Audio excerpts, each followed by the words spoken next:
ya solo matondo pai na bino esika bozomi kati na mabota na bino nzambe ya bakoko na biso nzambe ya mpungu tolendo apambola moko na moko na kati na bino ya solo ete bakoko na bino babelelaki ye nzapa nzakomba akongo mongali mvidi mukulu mungu baba mungu wa milele nzambi gaungu kalunga aza lokumu nkembo lokumu zongo pai na ye na koma vuluski mbangu da ntungunwa na koma mama kipa vita ndona na koma ba divinité na biso nyonso bankoko na biso oyo tomesana kokumisa komatisa po ete tokomatisa bakoko ya bato misusu te bandeko toyebisaka bino mikolo nyonso ke eloko nyonso na kati na mokili avant ekoma na physique ebandaka na molimo spiritualité spirituelle soki nanu elongami na kati na spiritualité te na molimo te ekolonga jamais na physique ezala bo tobengaka banguna na biso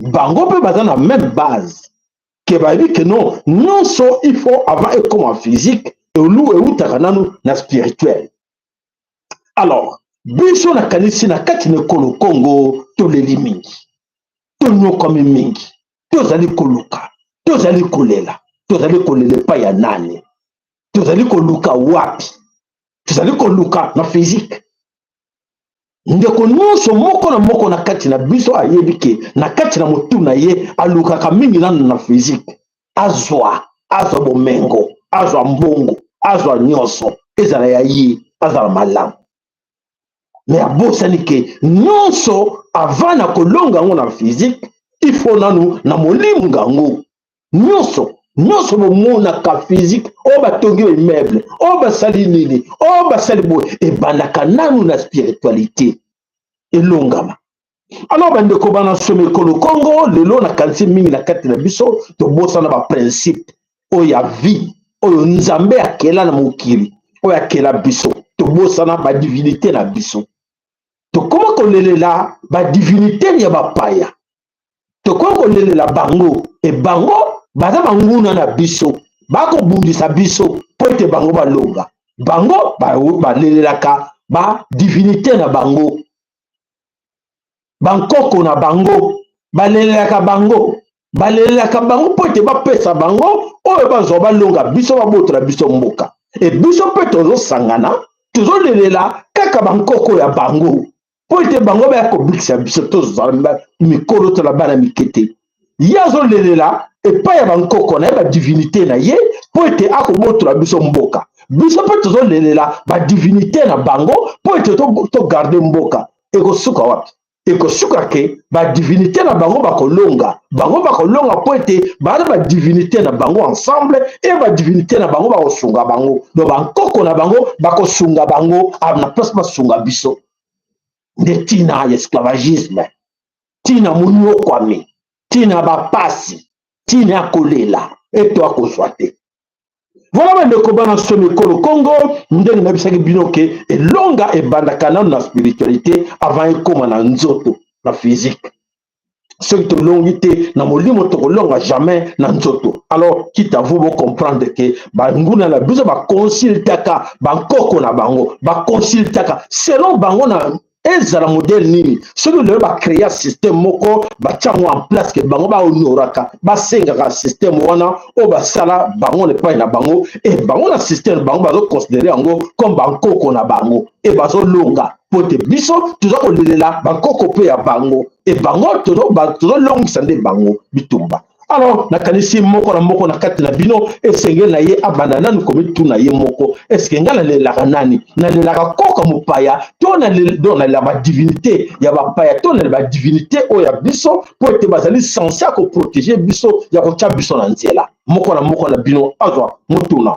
alors wana tosengaka na bino tolobaka ke la conscience collective cette conscience collective oyo tosengaka na bino toluka koyeba na bobiso qu'est-ce que esengeli nini tosala nini po ete tolonga na kati na bitumba oyo alors mpona kolonga na bitumba oyo nakani tobetaki bino bamololo topesaki mololo tobetaki mololo repentez-vous tobanda kala na mololo bandeko bozongisa biloko na bango soki bozwaki biloko na bango bapatantre na bango babiloko bosinaki babiloko nyonso bozwaki ya magie epa na bango bozongisa to mpe botumba yango tosengaki na moko na bino kala lelo te plus de 6 ans passés tobandi koloba yango bandeko basala te toyebi te tokomona ke baeglize etondi mboka bato bakosambela me pasi ezosila te pasi ezosila te ezokobakisama encore plus bandeko sala bien bambula ezokokontinue kaka tozokoyeba te elanga yango kala ezalaki eme elanga yango eke wapi non na ntango botosi te na ntango boyeba principe ya mokili te na ntango bobeleli bango te na ntango bozonéglige bango pasi wana ekokontinuaka kolelaka na kati na ekolo Kongo oyo aza na mato ya koyoka ayoka ameka koyeba nano eloko nini esengeli na ye mpo ete asala mpo ete tolongwa na kati na bitumba oyo yango nde ezali kozongisa biso nsima ezali komonisa biso pasi mpo ete lelo nyonso ezali koleka biso tobelelaki mololo ezalaki na kati na lisanga na kati na libota liboso mololo ebetami ekomi na kati na quartier mololo ebetami na kati na quartier tolobi eke te ekosuka na kati na quartier ka tobenga bandeko nyonso baya tolisa bango bo bakendaki zamba baluka moyen ya kozonga mpo ete molili ebandi kokota butu ebandi kokota esengeli na bango baya mpo ete avant butu ekota baya na ndako toyeba ke baza bandeko na biso tobelela bango me tobelelaki bandeko bayokaki te bandeko bakangami kaka na zamba esika bakende koluka tondolo bato bayebaki te tozoloba mikolo nyonso bakeluka tondolo bakeluka ndunda mpo ete bamoni bilengi eleki makasi bakoti na zamba babungi nzela esengeli tozela bango to esengeli tokanga porte oyebaki no etali bino botikala wana nde biso na bino tokotala mpo ete nyonso oyo tobandi koloba na kanisi bandeko ebele bandi komona ke solution oyo eza kozwama te mpo ete kolela eza kopusama tolobaki mai eza komata ntina mongongo bana baza kolela baza koluka nzela ndenge nini bakobima na kati na mai oyo etondi kati na bango me bana baza koyeba te bakobelela epai ya nani bakolela epai ya nani mpo ete mai wana emata bango na mongongo te mpo ete bakangama bakokoloba lisusu te bazoyeba te bazokobelela kaka badivinité ya bapaya boya me soki mai na komata ezali kanda ya nani ya badivinité na biso baza kosala mpo ete mai emata esengeli na biso tozala na bomoko biso tolobake non toluka bango tobelela bango so tobeleli bango bakoya koasiste biso na mpasi oyo tozali yango oyo mai ezali komata biso ntina kati na mongongo alors wana ekozala malamu mpona moko na kati na biso me soki tolandi te tolobi kaka totya motu makasi mpo ete bao wana banguna na biso bayelaki biso bilembo moko tobelelaka bayelaki biso nzambe moko tokumisaka me bayelaki biso yango pamba te bayelaki biso mpo ete bayebaki ke na suka nde tobanda kobelela nzambe oyo ya bango akoyoka biso te bankoko ya bango bakoyoka biso te e voilà yango toza kobelela bino bandeko totelema mpo ete toluka bankoko ya biso oyo bayebaki biso oyo bayebi mpasi biso toza nango tokana na audio moko papa na biso atileli biso ebongo tomeka kokontinue lelo tozoya kobeta nde mololo biso bana elonga tozoya kobeta mololo na biso bana bakolo mabele kongo toye kobeta mololo bandeko mwana moke soki abeti mololo na mboka ezali mpo mikolo baya kosunga ye to kopesa ye biyano na bituna na ye mokolo soki abeti mololo ezali mpona batina oyo misato kopesa sango ya esengo kokebisa bandeko na ye to kopesa sango ya pasi tata longi to mokonzi ya kanda soki abeti mololo ezali na bana bayokaka ye na mbala moko ete ke mololo wana ezali mololo esengo ata soki bazalaki na misala babandaki kotika nyonso mpo bakendela bokutani na bozongi ya bana wana na misala na bango bazalaki kokuta misala epusani na mitu bazalaki kokanisa basalaki moke kaka zoka misala na bango ekendeki mwa mosika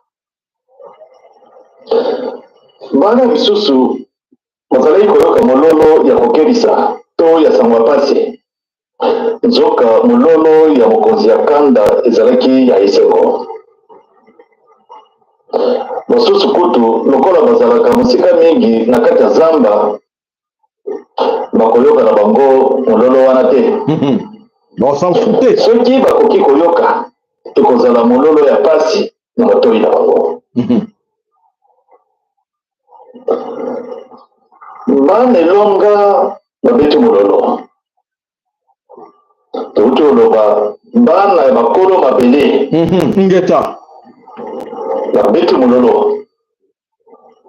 Mololo na biso ebetami na ndinga to mpe lolaka na biso. Ezali kaka baoyo ya biso bakoyoka yango. Ingeta bakoya po tosangana na bokutani ya kanda to mpe ya quartier na biso Kongo. Na ntango tozali koyokana mpona kobongisa mpe kobomba quartier na biso, baoyo nyonso bakoya koluka bakota quartier na ntina ya libala tokopesa bango esika. Kasi baoyo bakomimema na bango moko bakokoka kokota te. Ntango tozalaki kobongisa nzela na biso tobandaki mpe kotia mitambo nsima na biso. Mololo ebetami na mboka mpo ebimisa bato bakendeki misala na bango. Baoyo bayoki yango esengeli babima na lombango nyonso.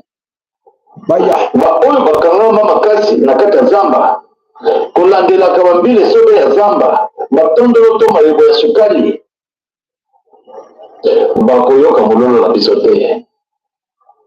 Bango mpe soki babeti mololo mingongo na bango ekozongela bango moko. Bakota na nzela ya bato bayebi te, balandaka nzela bayebi te, mpe bazali ya kokangama na mitambo. Baoyo wana bamilelelaka ntango nyonso mpe bakotikala kozwa lisalisi ya moto moko te. Ntango bino bozolanda nzela ya bato boyebi bato yango te, boyeka na kati bokoti na nzela bozolanda, boyebi esika bazokende te, boyebi te ndenge nini babongisaka nzela na bango. Bandeko na biso boyeba ke bino boza bato ya kokangama na mitambo na bango. Po ntango bazosala nzela na bango bazotia mpe mitambo po banguna baya kolanda bango te. Bino boyebi bango te, boyebi nzela na bango te, boyebi sika bazokende, boye kokotaka na nzela na bango, boyeba bandeko na biso ke bozokende komitika bino moko na mitambo na bango. Bokangami sino kangami na mitambo na bango potoluka na demokrasi po molongo na bango eyokana baoyo bakota na zamba makasi po tolobi molongo na bango ya biso baoyoka te. Ya bango mpe toti oyoka yango te. Po molongo na bango eyokana esengeli na bango na kobanda kopusa na pembeni ya mboka esika bakoya komona nzela na bango mpona bakokutana na baoyo ya bango bakoko. babufiza bango bandoki biso banilonga mololo na biso tobeti yango na mboka po biso tokokota zamba te. Tobeti mololo na biso po baoyo nyonso bakendeki misala baya kobima. Kasi baoyo bakangama makasi na zamba kuna na kati ya zamba bamonaka lumiere te, bazokanisa ngonga ezali molili eza ekota bazolandela kaka batondolo mayebo batusa. Baoyo wana tolobi keno mololo na biso bato oyoka yango te, bakoyoka te, bakoboya mimi koyoka bango mpe esika bazali soki babeti mololo biso mpe tokoyoka yango te. Koyoka te ndenge Félix aboyi koyoka bakozelela bango ndenge balingi, bakokutana soki bapasi ya ndenge nyonso soki babeti mololo biso tokoyoka yango te. ingeta ezala moto moko te akoyoka mololo na bango po bayoka mololo na bango, po mololo na bango eyokama tolobi esengeli babanda kopusa na pembeni ya zamba. baboyi bapusa na pembeni ya mboka, babanda bima zamba bapusa na pembeni ya mboka. Soki bakomi pembeni ya mboka nde bakoyoka mololo na biso. Mais soki bazali kaka kosika na kati ya zamba etali bango. awa tozali komona yango biso baso ndenge moto epeli na zamba ezali ngonga po mwana na mwana aluka nzela na bango. bampuku kutu bakotaka na nzela ya bato te, nzela mosusu te, kaka oyo bango moko basalaki. Ndenge moto ezali kopela boye na zamba même bampuku mpuku akokende kaka olanda kaka nzela oyo ye moko asalaki mpo ayebi ke nesika te apumbwaka nesika te donc atia nzete moko boye oyo ayebi te donc nzete wana ekokwela ye motambo na ye. Alors biso bandeko na biso mingi bazolanda banzela oyo bango bayebi te tolobi awa moto etoli na zamba bazokende komitika bango moko na litambo.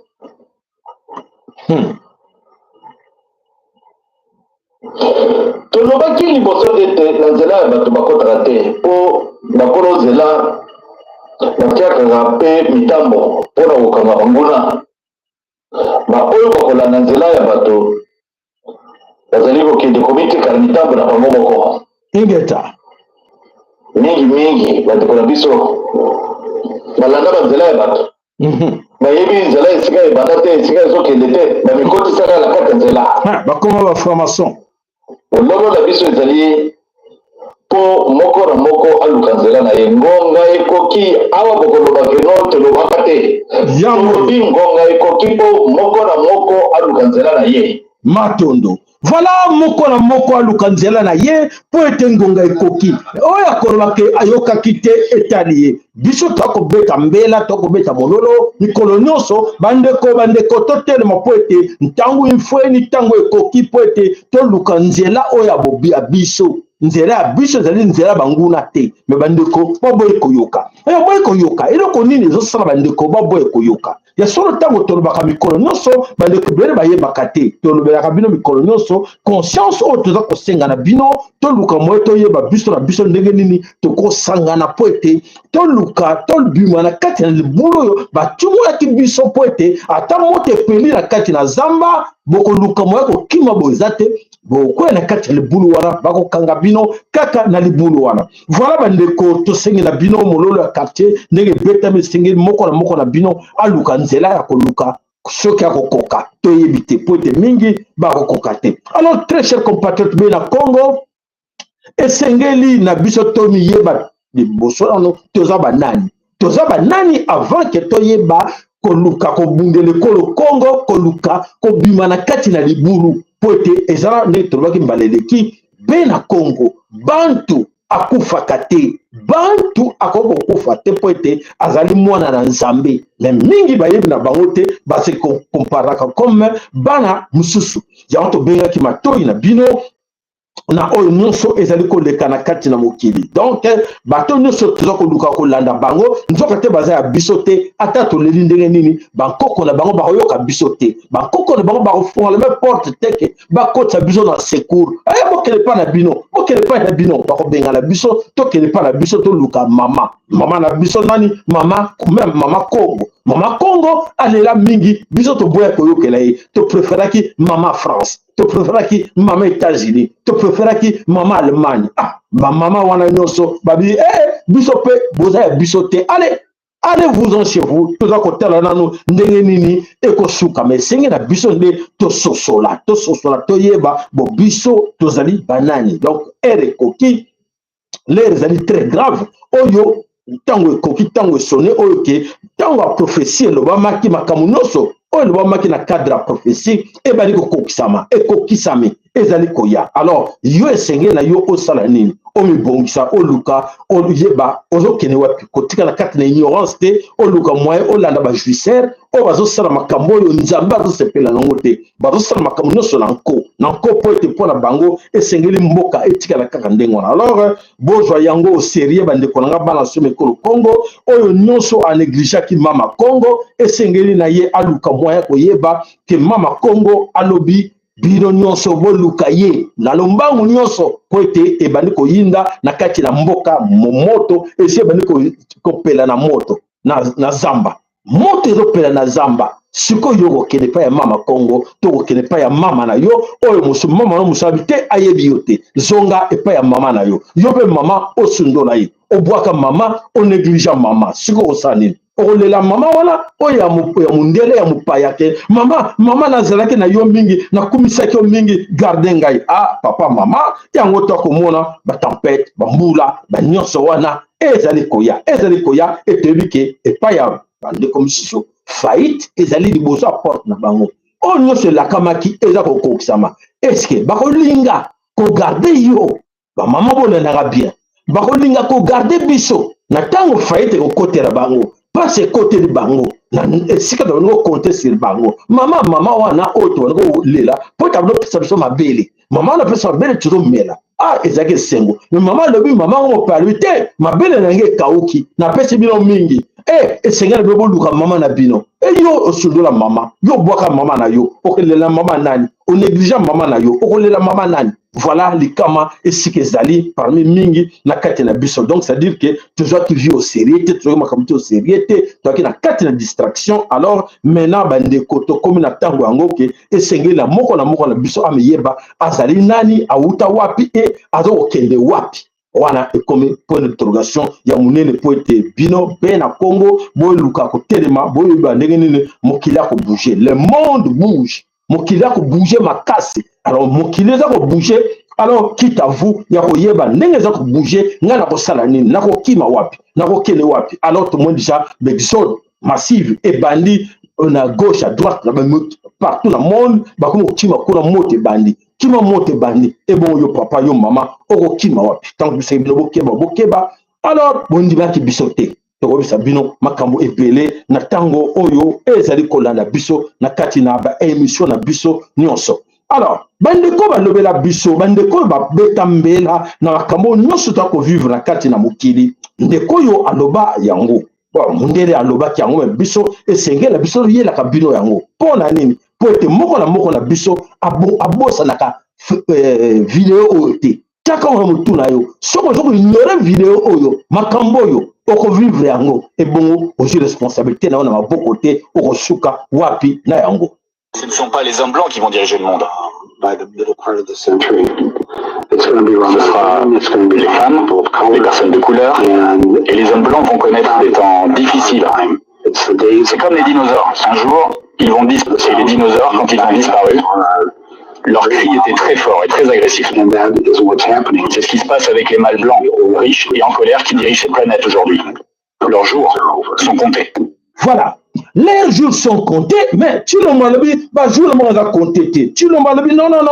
Moi l'espoir est là-dedans. Tu le malobi espoir na ye ezali wana na kati na bato oyo atela ki motema eki ya solo esengeli na ye azala kaka na bango pote asinaki bakora asinaki bapacte bobo sala mote nyonso ke vous vivons voyez là que nous vivons ezali suite à bapacte asinaki banda ya na pouvoir nana memaki na pouvoir asilaki je ser boyebi bakanisi bomingi na kati na bobosana ke abandaki na yango oyo abanda na yango banani babisaki eke asimba moto wana asimba basinga circuit wana bato batindaki moyen ase libere na bango eza te moyen ayokela ngai na yo eza te alors alingi nini esengeli na Félix asala nini les accords eza wana il faut esigname lobby.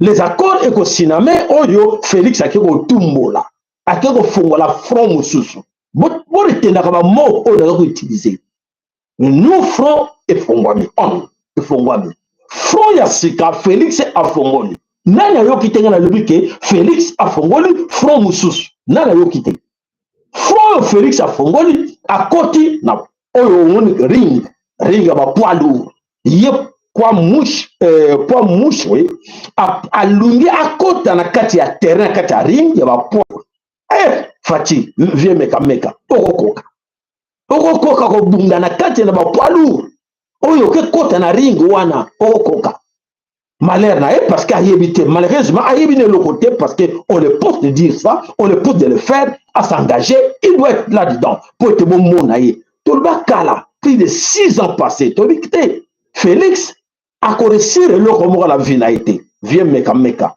akoeshue na nyonso président moko te aleka to mpe akoya akosambwa lokola Félix asambwa toyebaki yango nzambe alakisaki biso yango deja tomonaki yango epuis ezali kosalema ezali kosalema mpo ete Félix alingi asuete ke tokende na yango alors maintenant akei nango wapi akei nango likambo ya bakoro Félix amema biso tolanda nanu ndeko moko azali mpe koexplike biso na kati na plateau tolanda ye. Bon, préaccord, principal engagement de l'accord, reconnaissance mutuelle de la souveraineté et de l'intégration territoriale de chaque pays. Ok, merci 4. Reconnaissance mutuelle, c'est le fait diplomatique. Arrêt du soutien à tout groupe armé. Reconnaissance mutuelle de la souveraineté. Intégrité. Parce que l'autre c'est le fait diplomatique. Arrêt du soutien à tout groupe armé non étatique, M23 côté rwandais, FDLR côté congolais. Ce qui m'intéresse maintenant, c'est sécurisation conjointe des zones frontalières avec création des mécanismes bilatéraux. Insertion économique régionale, la sécurisation conjointe des zones frontalières. C'est-à-dire quoi? Ok. Pendant ça, là, légalement, sécurisation, il y a la frontière Nabiso. Wow. Avec le Rwanda. Autrement dit, Mazam autrement corps entre le Rwanda et la RDC. On est dit ça. Paraphonique qui peut venir dire ici que on est le Rwanda, on est le Rwanda, on est le Rwanda. Est-ce que biloko batwazo koma baoketa na kuna en tout cas ta bato mususu na Afrique batali bakomona biso pena ke toza esquiver toza pena toza mérité Congo babolole les 6 points de un respect de la souveraineté et de l'intégrité territoriale. Chaque pays reconnaît l'autre comme un État souverain et s'engage à ne violer ses frontières directement ou par des groupes armés interposés. On a les fin du soutien aux groupes armés. Les deux parties s'engagent à cesser tout appui militaire, logistique ou politique. La RDC ou FDLR et autres groupes anti-Rwanda et le Rwanda ou M23 et autres groupes actifs en Ituri, Nord et Sud-Kivu. On a il y a mis ça tout, des engagements militaires progressifs. Un retrait ordonné des troupes rwandaises du sol congolais direct ou via le M23 et un redéploiement FRDC sous supervision internationale, MONUSCO et SADC dans les zones sensibles. 4. Sécurisation conjointe des frontières, création de patrouilles mixtes et d'un mécanisme bilatéral pour surveiller les zones frontalières et prévenir les incursions armées. 5. Retour sécurisé des déplacés réfugiés. Engagement à créer les conditions pour que les réfugiés congolais au Rwanda et les réfugiés rwandais en RDC puissent rentrer en toute sécurité avec soutien humanitaire. Et 6. Coopération économique et régionale, relance des projets transfrontaliers, routes, mines, énergie, appuyés par des partenaires internationaux, États-Unis, Banque mondiale, dans un cadre de transparence et de partage équitable des ressources. Je vous assure, à principe, je veux dire que comme parce que deux États ne peuvent jamais, je réponds, jamais signer de telles choses. Je prends par exemple l'éducation mise en place des mécanismes de coordination de sécurité. Exactement. Intégrant, voilà. Voilà, les téléphones, maman, c'est autrement dit. Qu'est-ce qui intègre? J'ai préparé que la intégration de Zolba, et j'ai dit mixage dans le brassage, tout ça, on l'a donné, hein? Et dans au-delà, parce que uniquement, je veux dire, on a dit, ici, c'est deux pays qui signent. Cela veut dire que l'un d'eux, c'est-à-dire les deux pays, Moko s'intégrer. Parce que intégrer veut dire un élément qui entre dans un groupe. C'est-à-dire un autre pays qui se fait une province de l'autre. C'est clair. Vous ne voyez pas que ça, c'est pire que le mixage du brassage. C'est pire. Donc cela veut dire que Batubazo Kambabiso a un problème. Est-ce que je rappelle parce que là et là on n'a rien à comprendre, papa Camille. Donc une partie, on va avoir une partie de l'armée rwandaise chez nous qui intègre notre. Mais on va la sécurisation intégrée entre les deux pays. C'est comme quelqu'un qui dit que Nandini Mwasinangayaka, Nandini Arnaye, Nangaï Tola la Gambette Moko. Ça c'est partagé à bâtir, excusez, nous sommes des Africains. C'est comme ça, auquel on peut faire ça. Une femme peut-être, je peux exagérer. Est-ce que vous trouvez vraiment ça normal? Voilà, est-ce que nous trouvons ça c'est-à-dire normal? Et c'est-à-dire normal à côté là, où il y a les autres de la biseau. C'est vrai que mon abisso, mon abisso, stupide, zoba, bololé, on a mon kilo de monaté. C'est comme si je ne sais pas, c'est pour la première fois. Toyoka combo, tout Fati, Ayoka combo aux États-Unis. Ou bien moi, c'est moi qui se trompe. Que Félix, c'est pour la première fois, Ayoka, il y a les Américains quelque part, et les Américains là sont venus chez nous, c'est pour la première fois. Faisons un peu confiance. C'est exactement ça, ce qui se passe. Donc, ça dit que Félix a un rêve, na vie na eke, oui, banda que non, vrai, vraiment, décider, je dois être avec ces gens-là. Et Batouana, baza, grand boxeur. Comme grand boxeur, moi, je dois faire confiance à ces gens-là pour te protéger un gars. Alors, à quel prix? Le prix que Félix Oazon Lobadon, prix à Congo, prenez tout pour vous, moi, laissez-moi au pouvoir. Voilà l'objectif pour Félix à signer l'accord avec les Américains. En oubliant que Congo, ils ont appelé ou ils ont appartenu à mon côté. Ils allaient bien commis à tous les Congolais. Plus de 140 millions de Congolais, ils allaient avoir propriété de Mbokawana et à Bimine gang. Gang nani n'a pas divinité na biso pour la divinité la boya kambag catégorie. Bangkok ba catégorie ba boya ki balobi Félix n'ose pas, n'essaye pas d'aller signer parce que Bangkok ba na kanda ya bato ya ki signer bango contrat. Mais Félix, en ignorant tous ces gens-là, il s'en fout de tout ce monde, il doit signer pour ses intérêts individuels. Voilà, c'est là où nous sommes aujourd'hui. Et là où nous sommes aujourd'hui, Félix a eu Congo bimanotage pour la sécurité de Yemoko. Pour la sécurité à Congo, parce que depuis qu'il est là, Azaki n'a droit au Kangama frontière. Soit les gens ont la sécurité à Mboka, n'est pas décidé, n'est pas tellement la divinité banco qu'on a biso, qu'on a non, je m'en fous de vous. Il fallait le m'appeler, je m'en fous de vous les Occidentaux. Moi, je dois bloquer mes frontières. Depuis qu'il est arrivé à continuer à la frontière, selon l'accord Sinaki Bango Nabatouti. Voilà, aujourd'hui, Félix a donc signé l'accord. Les accords vont être signés demain. Le 27 aux États-Unis d'Amérique, accord à bradage, il y a Congo. Donc, il va brader tout. Donc, laisser tout aux mains des Américains. Mais, le grand problème est le suivant. Bandeko Bolanda. Les Américains baroya na Congo. Pour être baya na investisseurs. Ou bayako traiter ma minerai à Congo. Bakoya, pour ne pas la sécuriser, l'armée. FARDC, tout va sécuriser l'armée. Ça, c'est la grande question. On a comme tout l'angaï. La sécuriser l'armée na biso, tout va sécuriser l'armée. Non, pas l'armée na biso, parce que bazo koya na Blackwater. Oyo ezali ba mercenaires, groupe privé. Oyo ya moto Donald Trump. Ba groupe naye, bazo ya pote bango, ezali cop naye, ya cop.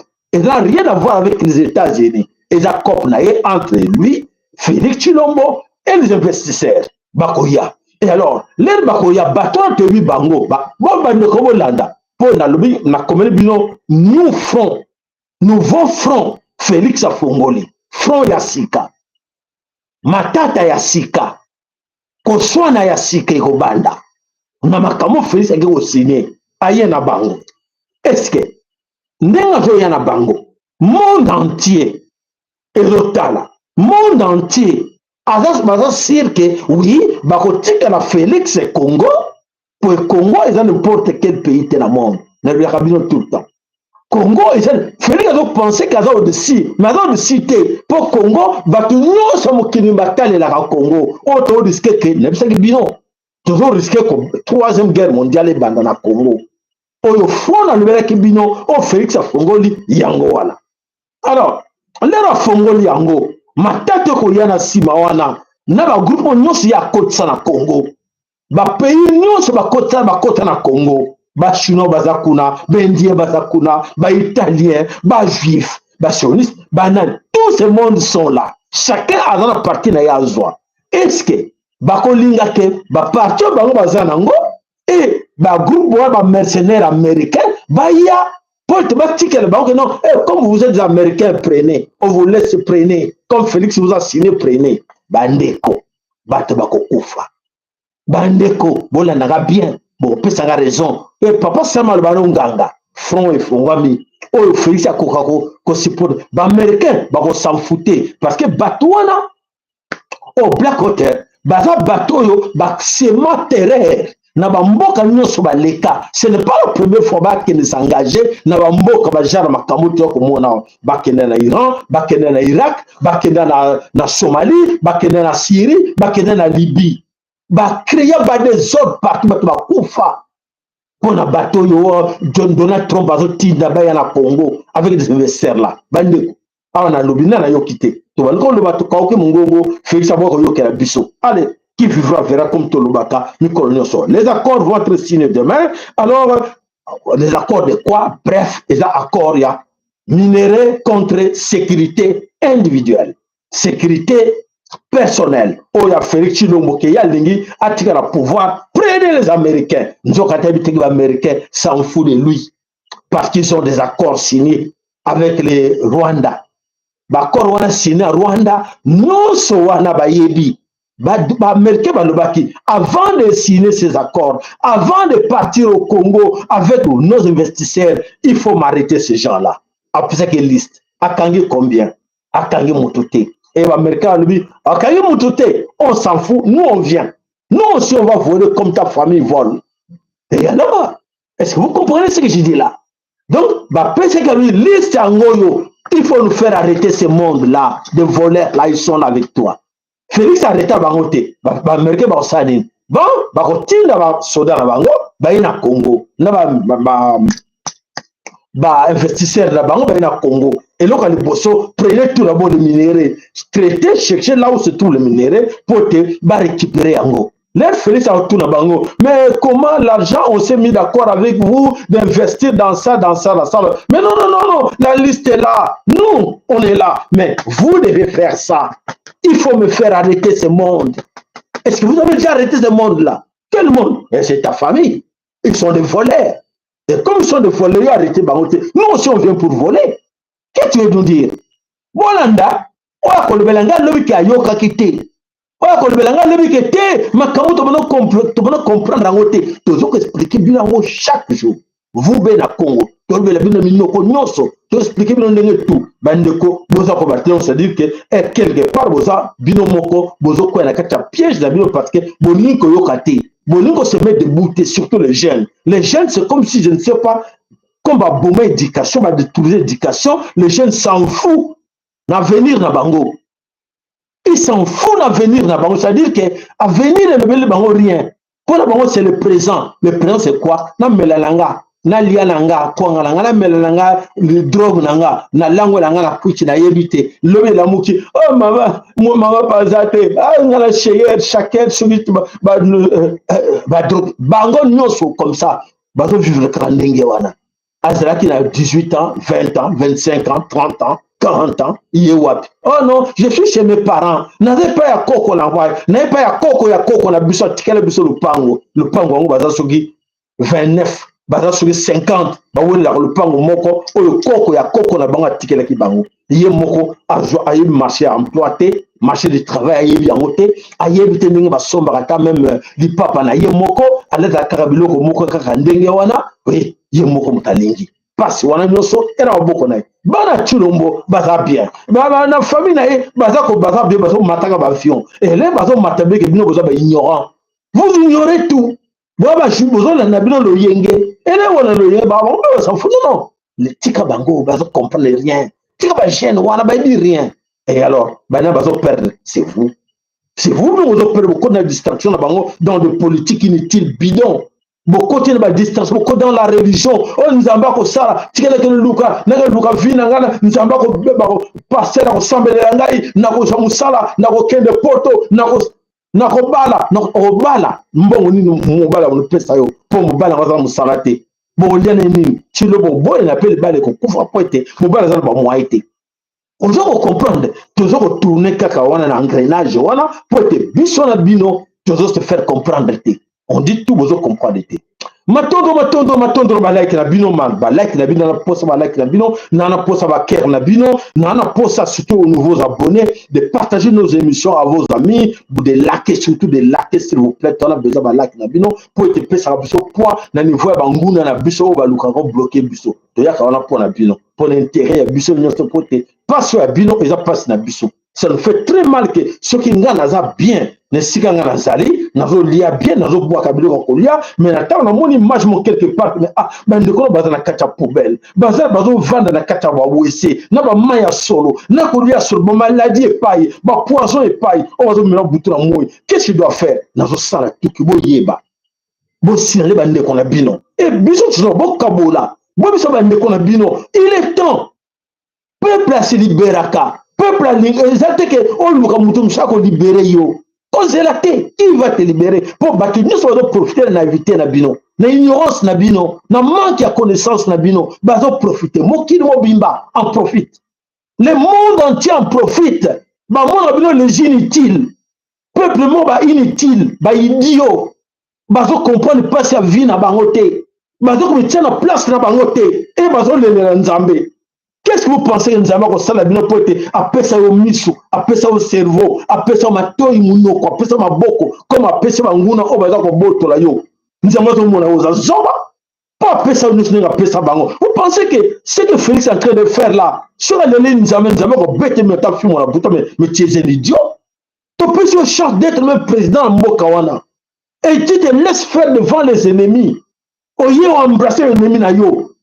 On sacrifice à Makira Bandeko na yo. Qu'est-ce que tu nous dis? On sait que la divinité ni na royo que la Félix Moutouté, mais divinité pas divinité na ba ko tomoka. Base la yo na ngato bouger. Base la bino bo bouger.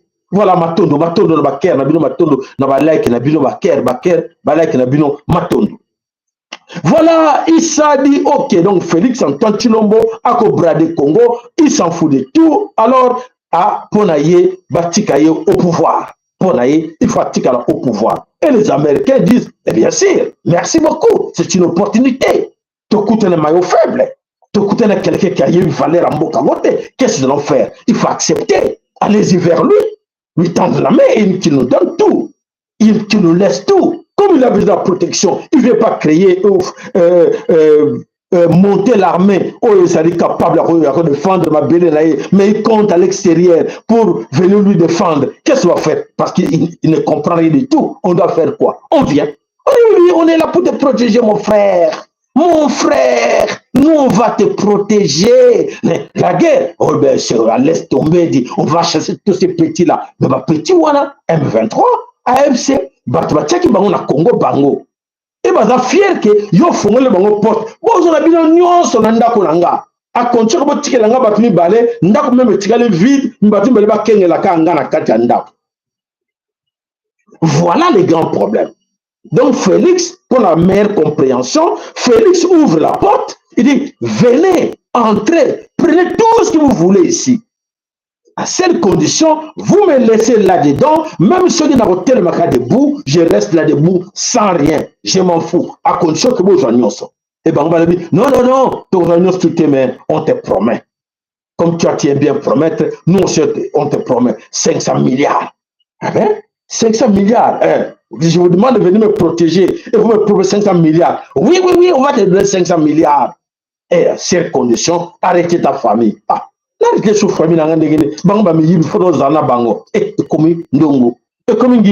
voilà, il va en échange de minerais du Congo contre Yemoko personnalité. C'est comme si aux hommes on a ça binon. Moïse a venu de Galabala. Aïe le bosso le pangwe à roi. A moi na mora bimi le pangwe à roi. Moi na l'étika bakata na chenette ya or. Alatika bakata nango memi yeba tel que moi on va tanga basoyi moi on va zakizingi suivez-moi. C'est important pour nous comprendre facilement. Moi on va tanga basoyi mais yeba tel roi oyo abimisi moi le bozo le pan mais moi comme abimi le pan ya roi na chenette à nord donc moi no chenette là à nord comme ça qui tanga basoyi to salini tika topé ça yéni topé ça na bonbon. Oh mon fils, tiens, il y a un bonbon là pour toi. Un bonbon, mais tu peux nous donner ça, hein? Ce fil-là, tu peux nous donner ça pour le bonbon. Oui. Moi, comme à Kizengi, na mutu eloko isate. Moi, na kosalani, akolongo la bijou en or. Oh ya lati, akopesa en échange ya bonbon. C'est ce que nous vivons en RDC Congo. Félix bien a constitué une force armée où il est capable de défendre le Congo. Il va consulter tous ces mercenaires, il y a un monde entier pour lui sécuriser. Pas sécuriser la nation, parce qu'il n'a jamais fait l'effort pour sécuriser la nation. La nation est là, à l'abandon de tout le monde. Les frontières sont ouvertes et ils peuvent entrer comme ils veulent. Et qui va l'empêcher? Personne. Parce qu'on n'a pas une force. L'armée est là, mais dirigée par les Tutsis, par les étrangers. Il n'a pas le choix. Il faut se quémander, aller chercher ailleurs, à gauche, à droite, pour chercher des forces, pour lui protéger lui-même, pas protéger la nation. Voilà l'égoïsme. Et voilà, Fimbu Ekobetama. Fimbu Ekobetama. Croyez-moi. Voilà, le Congo, c'est vrai que nos divinités, nos ancêtres ont dit non à Tshilombo. Ils ont dit non à Tshilombo. Catégoriquement, non. Et pas ça qui la chaîne a bu. Félix n'essayait pas d'aller signer les accords là avec ces voyous bandits là. Mais Félix a dit non, moi ce sont mes amis, je vais signer avec eux. Il est parti. Alors, on dit bien qui vivra verra. Tokotala ndenge sort ekola nasima oyo Félix azali comme mabiso. Alors, ndeko bana some kolo Congo tokei wapi tokei nakati na Kinshasa yakotala makambo oyo mazali koleka nakati na mabele kolo Congo yakotala kia solo tokisaki bino hier que alors l'opposition n'existe plus en RDC Congo. Il n'y a pas d'opposition. Qui va dire non à Félix Tshilombo? Personne. Pourquoi? Parce que bateau nyonso bazaki balobaki bazalaki na kati na opposition bato wana te ko comprendre enfin que non bazala master Tshilombo se metaki tous d'accord que bakota na kati de stratégie ndenge nini ya ko détruire Congo. Qui sont ces gens-là? Ce sont ces gens où se prononcer que bazali ba opposants qui le kola Martin Fayulu toujours à la tête parce que c'est lui avec les boss sur la tête au monde qui yeto le beto na lombango esengeli ke leloto mekana ko expliquer binango et loko nini ezali ko lekawana entre Martin Fayulu na Félix Antoine Tshilombo. Félix Antoine Tshilombo na Fayulu bazama partenaires. Ils sont ensemble mais na c'est l'objectif que bakosa biso le peuple congolais. Donc Fayulu a donc joué rôle oyo Tshisekedi Etienne a joué auprès à Mobutu. Donc, et en plus, lui, c'est son nom, c'est Madidi. Madidi, Ngolo Malili, Bola la Maya Malili, Pongi Obomabinote. Alati Bana Tchango Pongi. Et c'est honteux aujourd'hui, quand on parle de cette histoire-là, on voit le Bana Tchango Baza nulle part.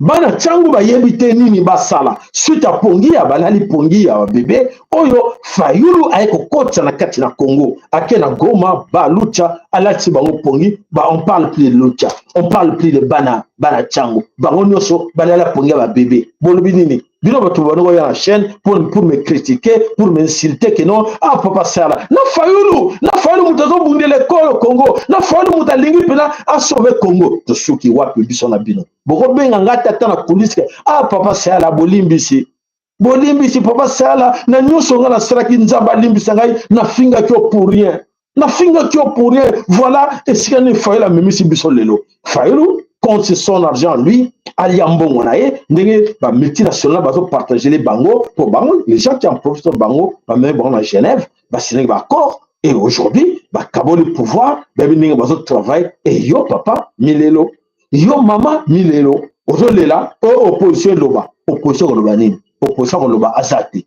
to loba nini parlement loba azati parce qu'ils ont des 21 000 dollars par mois bakanga bango minoko sénateur à Kolobanine, c'est 35 000 dollars par mois. Bakanga bon minoko. Ministre à Kolobanine, ministre 300 quelques par mois. Akangine monoko. Et bon yo, pose combien? Dielo. Et le côté Dielo, Kolela. Alors, voilà mes chers amis, Bana Tchangu, Bogangaki, Olobaki, Félix Oyeba, Biso, Biso Zambana Tchangu, Toi Bana Kil, Tokotale le Siga Goleka, Tosuki na bino wapi.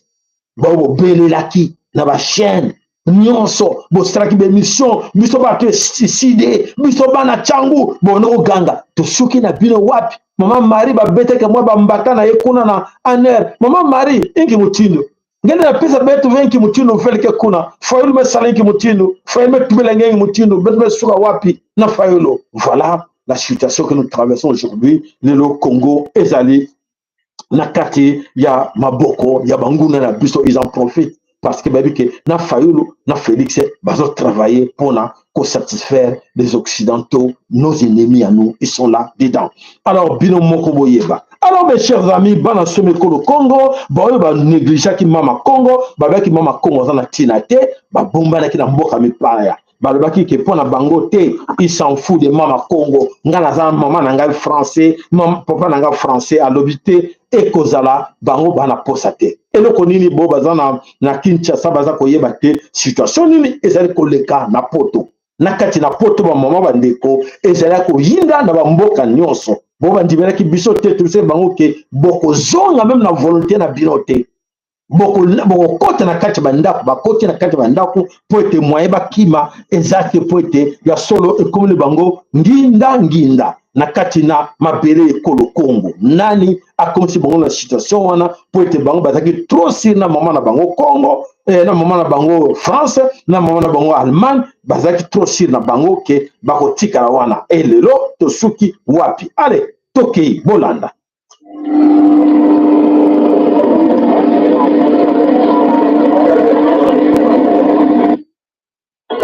Mais moi, eux, ils sont allés assurer leur sécurité. Moi, je suis allé faire passer mes messages. Maintenant, elle demande pour partir pour la sécurité du vol. Du coup, pour la sécurité et la sécurité du vol, elle devra partir en sécurité si vous vous asseyez pas. D'accord, c'est clair. Elle ne peut pas parce que du coup, c'est dangereux pour vous. Donc, elle ne va pas arriver. Donc, moi, je vous laisse à tous 5 minutes pour prendre une décision. D'accord, tout ce qu'il faut vous dire, c'est que j'ai voilà les refoulés. Les collègues qui sont allés. Les refoulés. Ça peut paraître indécent pour ça. Il est déjà de sa sécurité. Il va se calmer. Et les avions à décoller. Il va assurer. C'est quand même pas. On va commencer. Vous connaissez, vous avez l'habitude, voilà, je comprends très bien. En France, si ça peut être chaud pour vous tous, mais je peux vous assurer que maintenant, il y a deux choses qui vous sont à vous. Soit vous décidez de vous asseoir. On a un petit avion. Vous voyez là, c'est dans l'avion. Et on va que mon partir. Soit toutes les personnes qui ne veulent pas, je les invite à descendre maintenant, puisque dans 5 minutes, elles seront invitées à partir fermement. On est bien d'accord, vous avez tous compris mon message, il était clair, et moi mon but est que ça se passe très bien avec vous tous.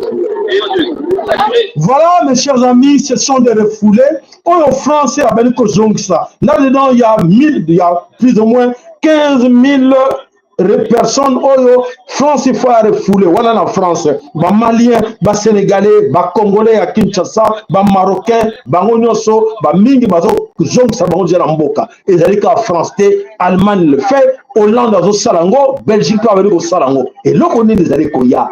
Oya tiaki temena ba divinité na biso te bisaki bino ke préparez-vous parce que makambo ekoya ndongo na ba mikolo ezali koya oya baniko tia tembe na nzambe oya baniko tia tembe na bankoko kakanisaki ke makambo tozaki nango to négligeaki mama Congo to bwakisaki mama Congo to baki ke totika la biso na mboka mopaya bokabona boteka na bino Congo yango bokabona botindela mbongo bandeko ebebeli bango mingi bakomi déjà kolela po ete banégligeaki mama Congo banégligeaki mama Afrika et lelo ekomeli bango problème mala lelo eyindeli bango il faut base moto esengeli aluka nzela nini akokende ale ekomeli bango problème alors bidiaki bango bikoki. Alors voilà, bande koba na someko le Congo et sengé la bino to luka ko yeba déjà dès maintenant moko la biso mutuni bana ko sala comprendre que non o ezali bandeli ezoya faillite na bango faillite ba mindele ezako ya na faillite na bango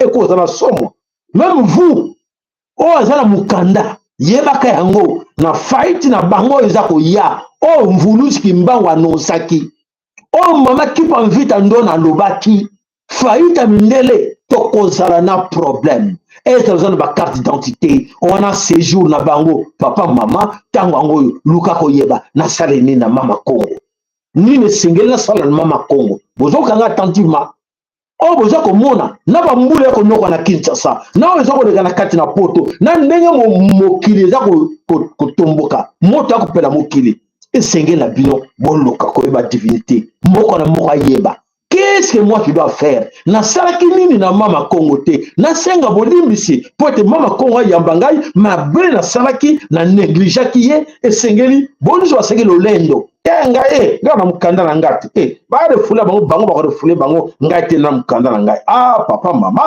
bandi koya ndongo na makambo nyonso ezali koleka na kati na Congo jantokila na kati na mokili mobimba ko mokili meza Congo.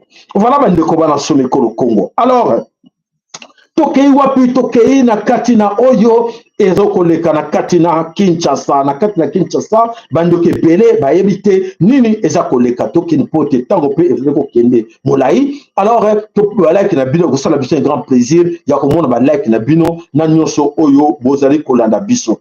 Alors na barefule tobisi bino toyoka nanu makambo ndeko oyo baza kotelemisa votre frère président Abdraman.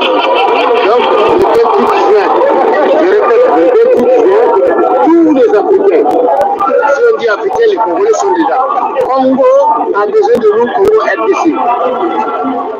Qui s'est dit tout le mot, escroc, qualité, premier international, un homme qui n'a pas de parole, un escroc, individu qui est prêt à nous déstabiliser, à déstabiliser les Africains.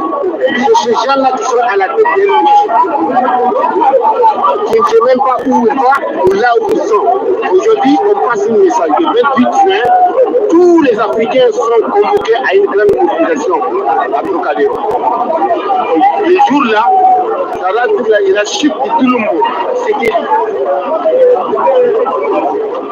soit avec M23, en même temps avec les Américains, en même temps avec les Français, en même temps avec les Rwandais.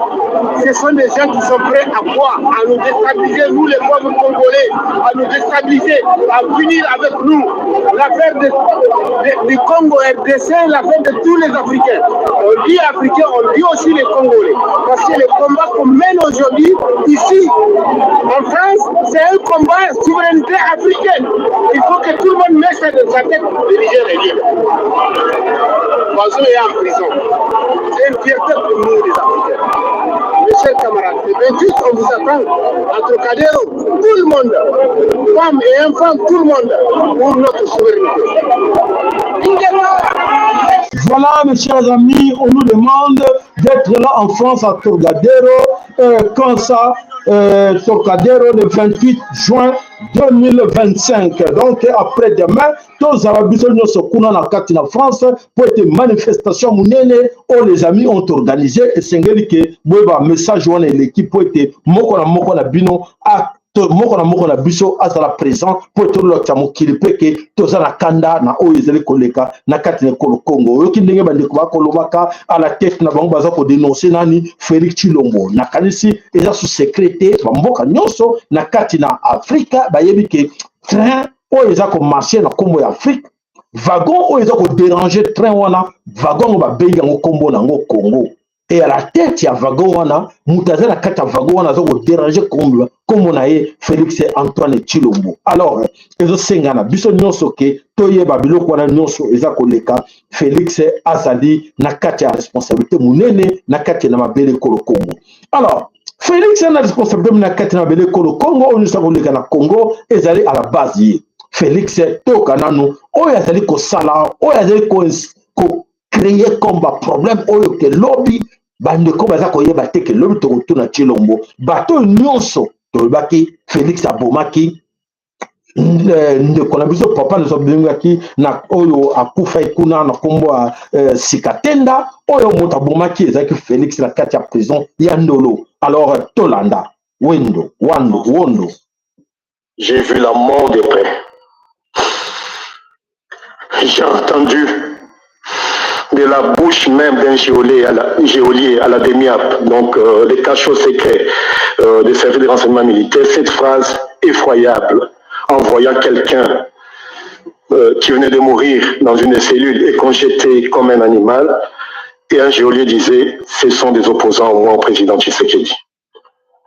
Au cachot de la DEMIAP, j'ai impuissamment assisté à l'agonie du colonel Moussoukoussoukou. Ce colonel, sa cellule était voisine de la mienne, décédé en juin 2024. Et j'ai côtoyé à la prison de Ndolo, le lieutenant-général en retraite Sikatenda Chabani, qui est décédé dans le courant de ce mois, le 3 juin 2025. Tous deux ont été sciemment privés de soins médicaux. Je sais de quoi je parle. Monsieur le général Sikatenda, je passais pratiquement mes journées avec lui. On arrête un monsieur de 82 ans. Le jour où il arrive à la prison, il ne savait même pas où il s'est trouvé. C'est quelqu'un qui n'avait plus sa tête en place. Malade, mais on lui a refusé l'accès aux soins appropriés. Alors que leur état de santé était alarmant. Leur décès n'est pas une fatalité. Elle est le fait d'un système qui choisit d'exécuter sournoisement les détenus en les privant de soins médicaux. Et je pouvais en être la prochaine victime. La promesse présidentielle de fermer les cachots illégaux est restée lettre morte.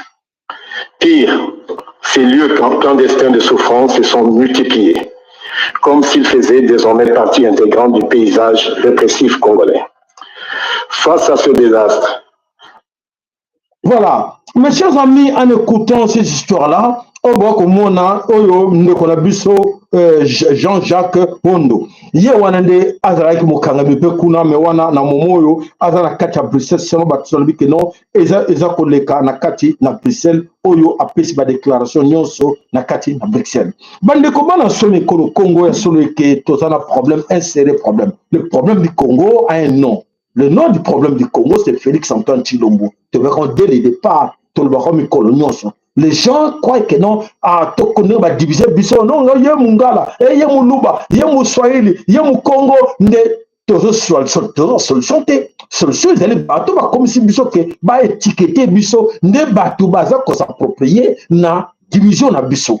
Donc, c'est-à-dire que, on va profiter de la division na Bisso. Alors, qu'est-ce que nous devons faire? C'est à nous maintenant de dire que non, nous devons au Kendela, ah, bana na Bisso, bana. Mawana bana yo égoïste yo zo kantsake yo longi na yo zana nyonso keba Mobutu akina ba villa wana bato basakina Mobutu akina ba villa na Kinshasa wana ya kitoko leka kutabino ba noko sa bien ko leka bino ba akina nyonso ko leka bino basuka wapi bana na bango baza wapi na suki kaka wana bana na bango baza wapi bana boya Mobutu et bino bozo kantsake bino boza ben intouchable wonda lobi bozo kangabati bozo exécuter wana muswahili kolobati ba swahili nyonso officier nyonso swahili baza kuna plus de 60 na Ndolo baza plein na Ndolo na demia ba swahili na ba swahili bakatange na bato ya Kivu batondi na ba prison et les autres ko baza na libanda bara kata distraction.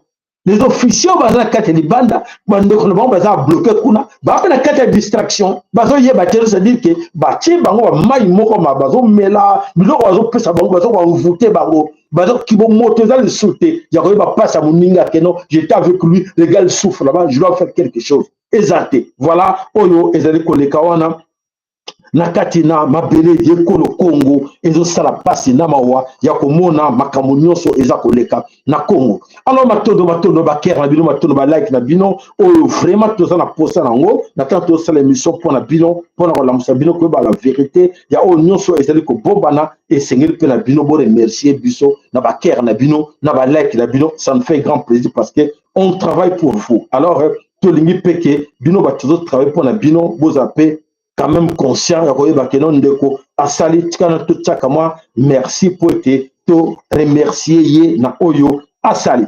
Alors bandeko bana somme ko le Congo na kanisi mingi na kati na bino bayeba makamzo le kala monde te to duka bino élément bolanda élément yo kele bino sikoyo. Voici les 5 pays satellites de l'OTAN dans le monde. L'OTAN est une alliance militaire agressive qui a pour ambition de dominer le monde. C'est ainsi qu'il dispose des pays satellites sur lesquels il s'appuie pour agir. L'OTAN, en réalité, c'est les États-Unis. Sans les Américains, l'OTAN n'existe pas. C'est le membre le plus important qui dicte les lois aux autres. Voici donc ces 5 pays. Numéro 1, Israël. Israël est le satellite de l'OTAN au Moyen-Orient. C'est à partir d'Israël que les Américains arrivent à agir militairement dans cette région. Numéro 2, l'Ukraine. C'est à travers l'Ukraine que l'OTAN a voulu se rapprocher de la Russie afin de la déstabiliser. C'est ce qui a poussé Vladimir Poutine à agir en 2022. Numéro 3. Taïwan. Taïwan est le satellite de l'OTAN en Asie-Pacifique.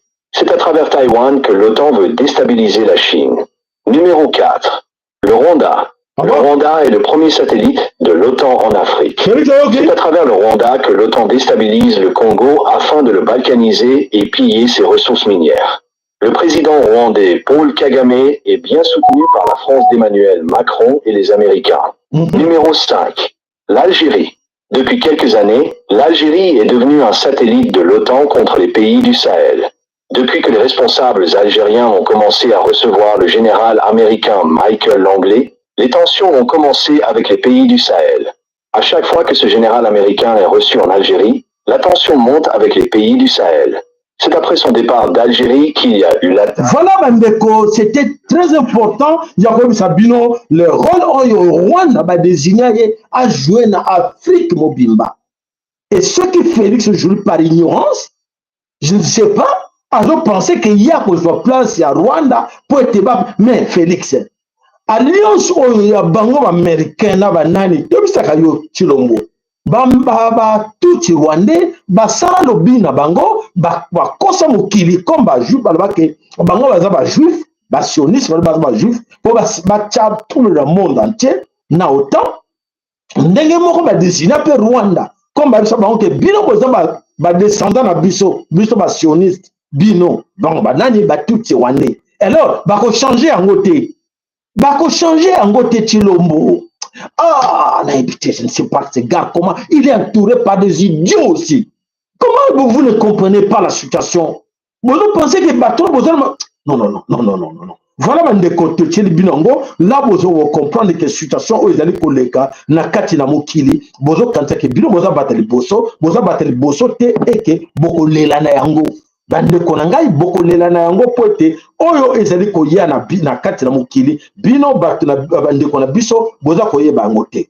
Alors bande ko bana somme kolo Congo na vu image moko na kei au pays des hommes intègres. Au pays des hommes intègres bato ça la fierté pour nous les Africains.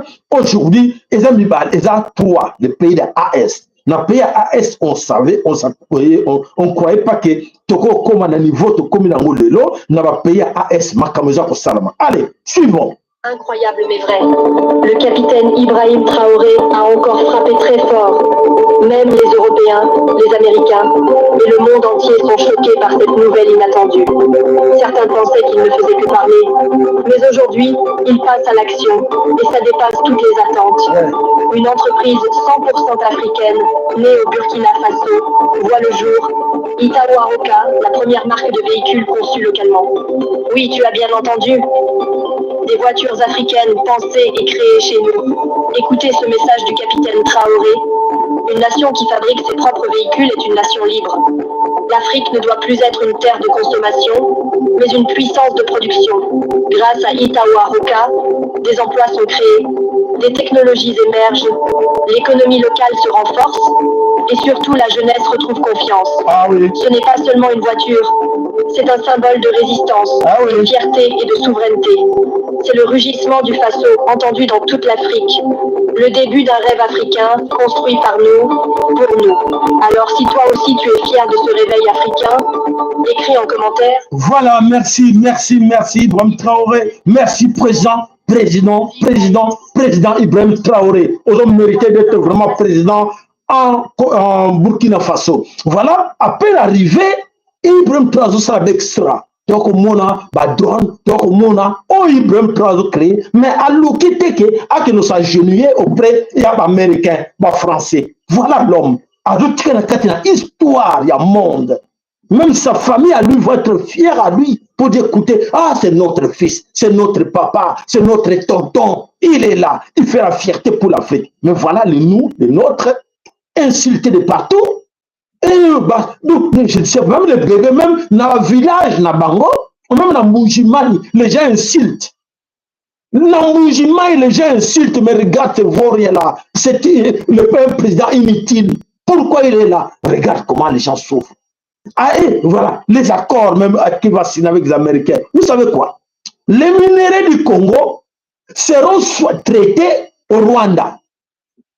Seront leurs accords.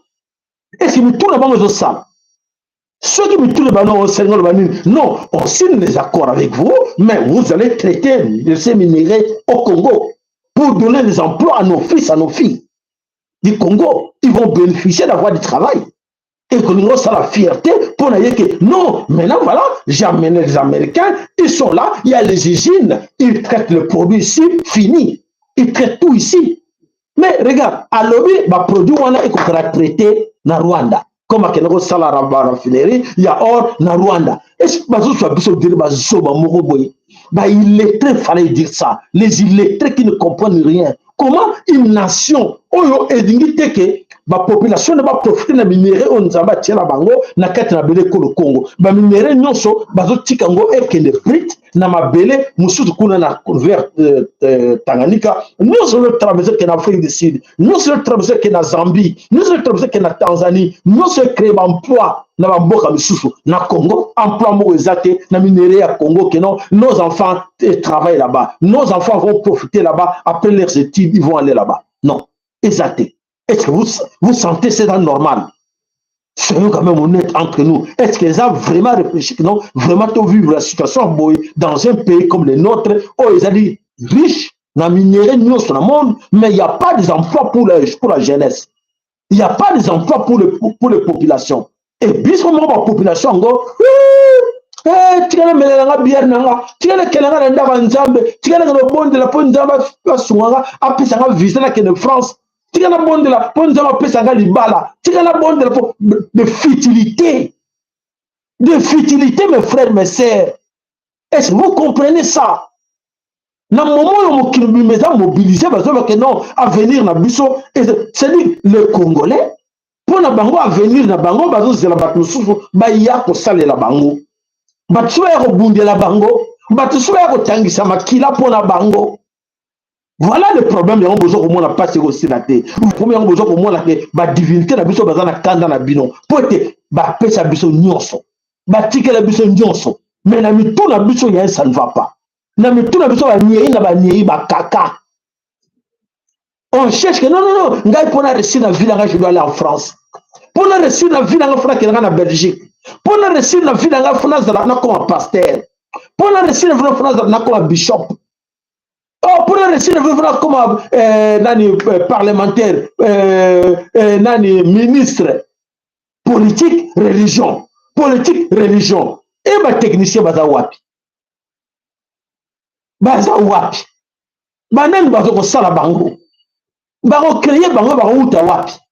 Pour venir à lobby, il faut bâtonner une soit zala. Mais bazana formation te, bazana mal formé, ba célébrer entre bango.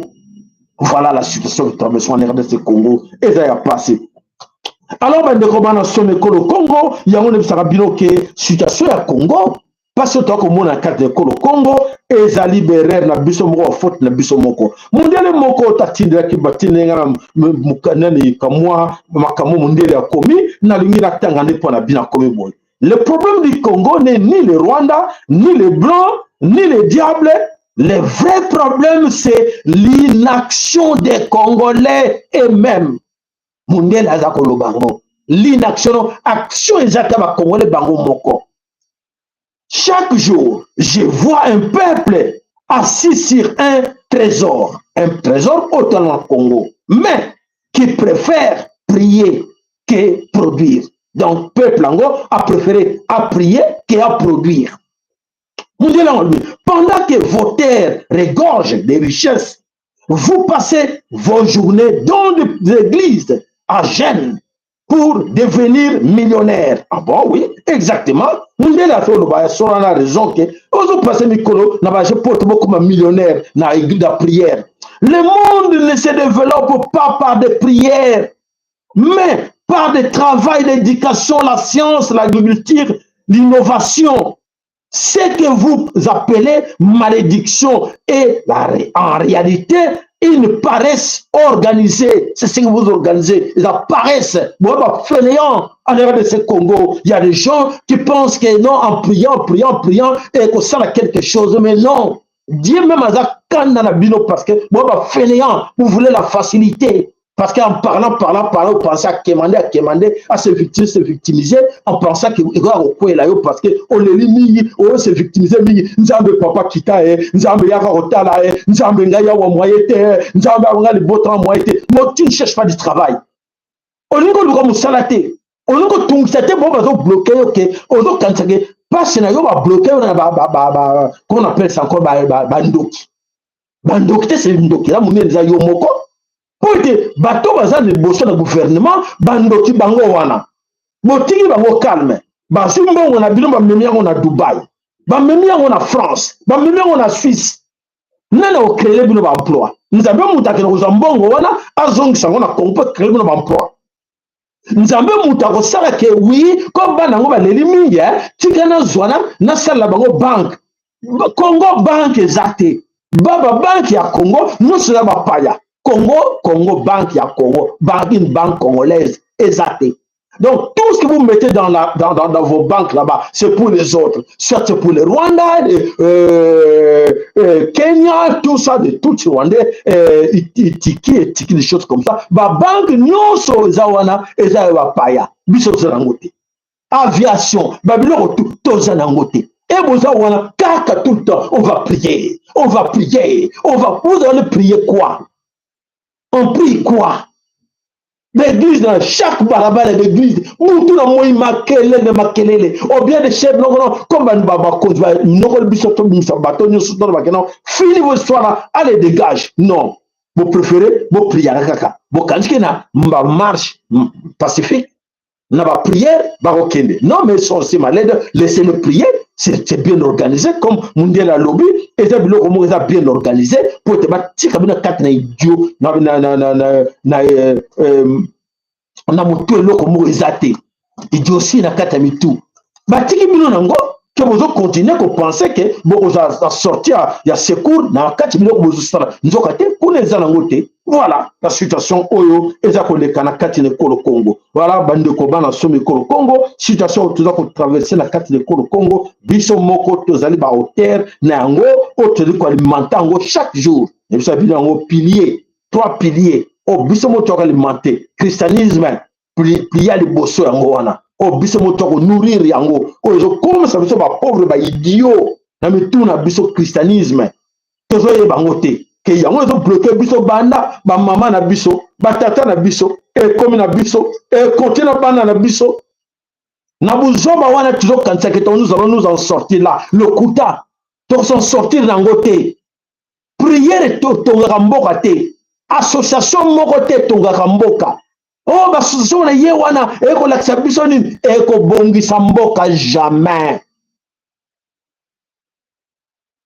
Gouvernement c'est sérieux de Kobongsa Mboka ba ressortissant ba vivre bien parce que l'exemple de Ibrahim Traoré Burkina Faso Mali Niger donc au moins l'exemple que Niger le comme ça la centrale nucléaire et comme ça la centrale hydraulique et comme ça la nyonso Mali kolobate kaka biso de train sino bazoba et tout le monde a paix et les économies sur la biso à Kinshasa les gens n'en parlent pas. Que wala za tabu ko loba ngote ko ma kama Burkina Faso te ko lo pays les AST ko lo te sur ba ko ba ko yeba bo le bela bangote. Est-ce que c'est que se passe na Burkina Faso Congo na Kinshasa ba yebi ba kino yebi bangote? Ils sont dans la distraction dans les bières dans les églises. La vérité on ba yebi bangote. Pourquoi ba yebi bangote? Parce que ba idiot. Pour ba garder ba on na buzoba na kata na mitu que non rester là prier ne chercher rien d'autre. Prier continuer à prier. Et voilà, bandeko bana somme kolo Congo, na boyi botungisa nzambe pamba. Na boyi ça ne sert à rien, botungisa nzambe pamba pour te bino moko za ba fautif. Biso moko za ba fautif, autre tungisa nzambe azala sengo na biso te po ebike no seza ko leka biso moko ko mona ngo et biso moko ko nourrir yango. To ko nourrir pilier le kola christianisme et toza ko luka ko lela biso to s'en sortir ndenge nini. Voilà bandeko oyo keleki bino mokona lelo ezo kosenga ke moko na biso aluka koyeba mozindo eloko nini oyo ezali ko empêcher biso to s'en sortir na kati na esenga batiki ba bloquer biso.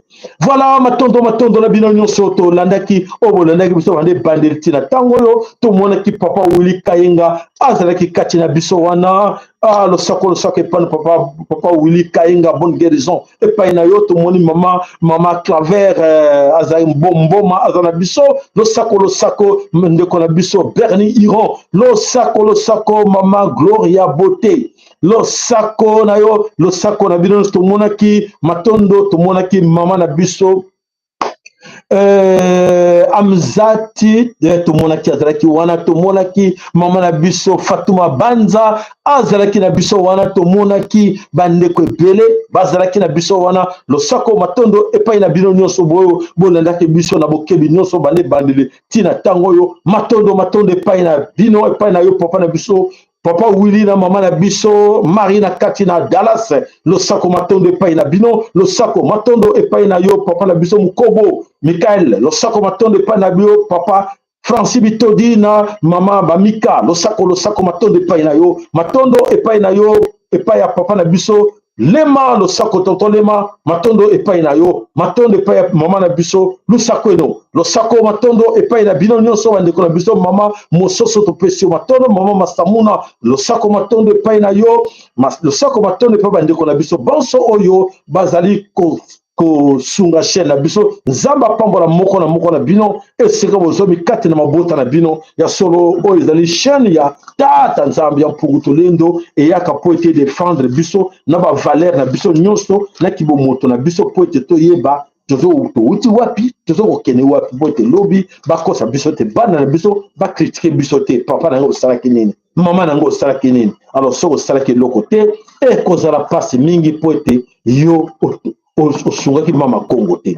Voilà, tokutani mokolo ya dimanche, tokutani samedi pardon, samedi tokutana bino, c'est fort possible que dimanche aussi tozana bino longo nzamba pambola moko na kati na bino matondo ingeta ibobo